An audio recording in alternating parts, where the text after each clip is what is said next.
You are standing in a field somewhere in what is now Iraq, about 5,000 years ago. The wheat around you is chest high and golden. Somewhere nearby, a man with a clay tablet is walking the rows, estimating the yield. He is not a farmer. He is a government official, and the government he works for is one of the first things on earth that you could reasonably call a country. You probably never thought about it this way, but every country that exists today, every flag, every anthem, every passport, every border crossing, every election, every national holiday, traces back to a chain of decisions made by people who had no idea what they were building. They were just trying to solve problems, and the problems they were solving were not political. They were practical. How do you feed more people than one family can feed? How do you organize more workers than one person can supervise? How do you hold together a community of strangers who share nothing except the ground they are standing on? The answer they came up with was the country, and the story of how they got there is one of the strangest and most important stories in all of human history. So let us start at the very beginning, which is not where most people expect it to be. For the first 290,000 years of human existence, nobody owned land. That is not a political statement. It is just a fact. Humans moved in small bands of roughly 20 to 50 people, following food, following seasons, following animals. The idea that a particular stretch of ground belonged to you specifically would have been as strange as claiming you owned a particular patch of sky. Land was something you passed through, not something you possessed. And those small bands worked precisely because everyone in them knew everyone else personally. Evolutionary psychologist Robin Dunbar at the University of Oxford proposed in 1992 that the human brain has a hard ceiling on the number of stable social relationships it can maintain. That ceiling is roughly 150 people. Below 150, you can run a community on reputation. Everybody knows who is generous and who is selfish, who keeps their word and who does not. Social pressure alone is enough to keep people in line. But above 150, that system collapses. You cannot personally track 300 relationships. You cannot remember every debt, every alliance, every grudge. And when the social glue of personal familiarity stops working, you need something else to hold people together. Every country on Earth today is essentially a solution to that exact problem, a way of organizing millions of strangers who will never meet each other into a functioning unit. The question is how humans got from a band of 50 people, who all knew each other, to a nation of millions who share an identity without ever sharing a meal. The first step was one that most people do not think of as political at all. It was the decision to stop moving. Around 12,500 BC, in the region we now call the Levant, a culture known as the Natufian did something that had almost never happened before in human history. They built permanent houses and stayed in them. Excavations at a site called Ain Malaha, led by archaeologist Jean Perrot starting in 1955, uncovered circular stone structures, storage pits, grinding tools, and formal cemeteries. These people were still hunter-gatherers. They had not invented farming yet. They just decided to stop moving. That decision changed everything about the human relationship with land. When you are nomadic, a piece of ground is a place you pass through. When you are settled, it becomes something you invest in. You clear it, you build on it, you store food on it, and eventually, you bury your dead in it. And once you have buried your ancestors in a piece of ground, that ground is no longer just dirt. It is memory. It is identity. It is yours.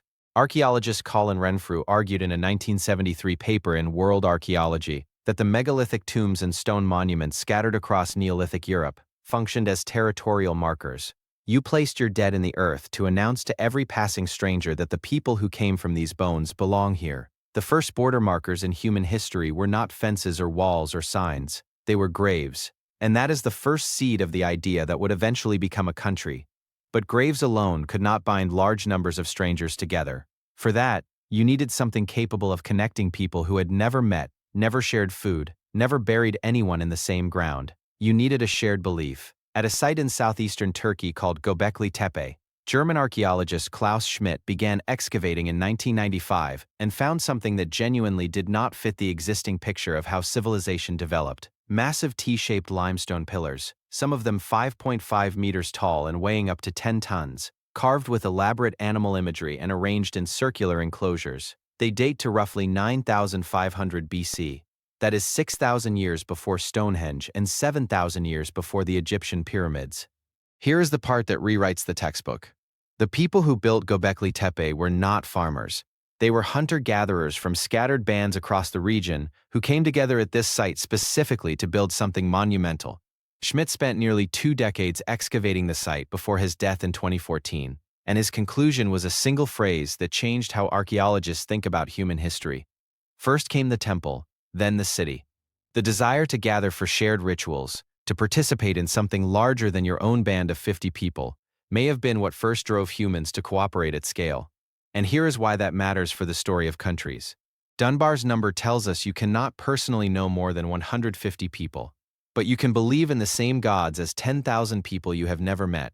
Shared belief was the first technology that allowed humans to cooperate beyond the limits of personal relationships.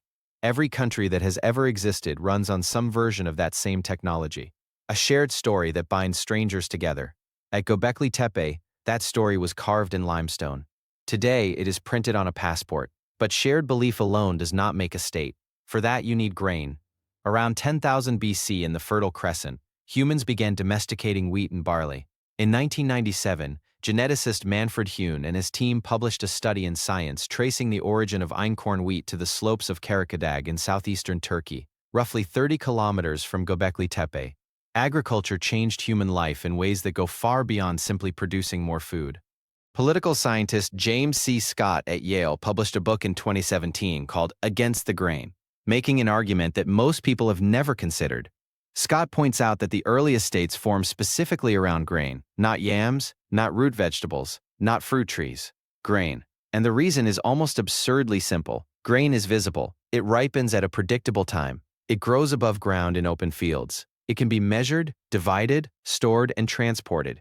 In other words, grain can be taxed. A yam buried underground is invisible. You can leave it in the dirt and harvest it quietly whenever you want. Nobody walking past your field can count your yams. But wheat stands in a field ripening all at once, and any official with 2 eyes can estimate the harvest.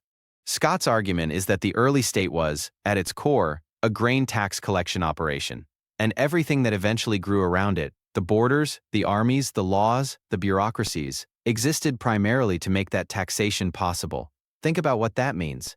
Every passport you have ever held, every national anthem you have ever heard, every border dispute that has ever escalated into a war, traces back at least partly to the fact that wheat is easy to count. But before you can tax grain, you need to control territory. And controlling territory requires walls. The oldest known walls belong to Jericho. Around 8000 BC, the settlement at Tel es-Sultan built a stone wall roughly 3.6 meters high and 1.8 meters thick, with a circular tower 8.5 meters tall containing an internal staircase of 22 stone steps. Archaeologist Kathleen Kenyon excavated this in the 1950s. Constructing it required an estimated 11,000 person-days of organized labor. Somebody planned it, somebody directed it, somebody fed the workers while they built it. That is not a family project. That is administration, and administration is the skeleton of a country. Once you have surplus grain and walls, the next thing you get is inequality. And inequality creates rulers. Anthropologists Kent Flannery and Joyce Marcus traced this sequence across multiple civilizations in their 2012 book, The Creation of Inequality. For tens of thousands of years, small bands maintained what they called leveling mechanisms, social tools like ridicule, gossip, and ostracism that prevented any individual from accumulating too much power. If you tried to make yourself chief, your own community would mock you until you stopped. The transition to hierarchy happened when ambitious individuals figured out how to override those mechanisms, usually by claiming a special relationship with the gods or by controlling stored food. Once temporary prestige became hereditary rank, you were one step away from a kingdom, and a kingdom is essentially a country with a crown. But a kingdom of a few hundred people in a mud brick village is still not quite a country in the modern sense. For that, you need a city. Around 3500 BC in southern Mesopotamia, a settlement called Uruk began growing into something the world had never seen. By roughly 3100 BC, it covered more than 250 hectares and housed somewhere between 40,000 and 80,000 people. Archaeologist Robert McCormick Adams surveyed the region extensively and published his findings in 1981. Uruk was, by any reasonable measure, the first true city on Earth. And a city of 40,000 people has a problem that a village of 150 does not. You cannot govern it on personal relationships. You cannot remember who owes what to whom. You need record keeping. You need standardized measures. So they invented writing. And here is where the story gets genuinely surprising. Because writing was not invented for poetry or prayer or philosophy. It was invented for accounting. The earliest known written documents are proto-cuneiform tablets from Uruk. dating to roughly 3,400 to 3,200 BC. More than 5,000 have been recovered. Over 85% of them are administrative records. Grain distributions, worker ration lists, livestock inventories.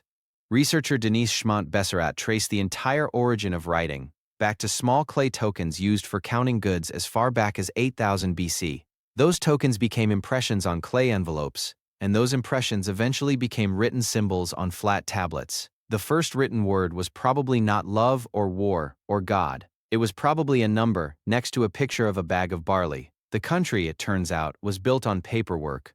With writing and bureaucracy came formal borders. Around 2500 BC, two Sumerian city-states named Lagash and Umma went to war over a strip of fertile land called the Gu Edina. A king named Mesalim arbitrated the dispute by surveying the boundary and erecting an inscribed stone marker. When Umma later crossed that line, King Amenemhat of Lagash defeated them and erected the Stele of the Vultures around 2450 BC, one of the oldest surviving records of a formal political border on Earth. Two communities arguing over exactly where one ended and the other began. The inscription included divine curses against anyone who violated the boundary. Sound familiar?